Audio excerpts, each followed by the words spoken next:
So let's start with this. Spread a piece of bag at the bottom of this baler. Then close the 4 doors. Start putting clothes into the baler. Please note that at this time, we're already put a packaging bag at the top of the compressor.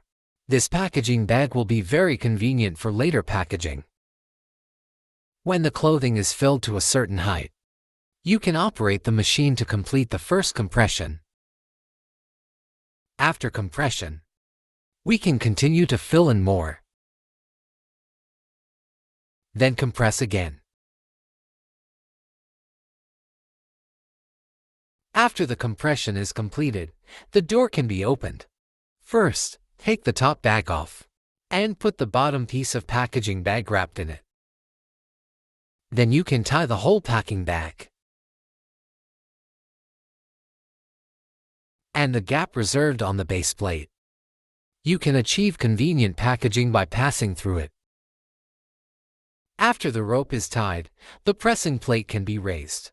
At the same time, put a new bag on the plate. Proceed to the next cycle of packaging.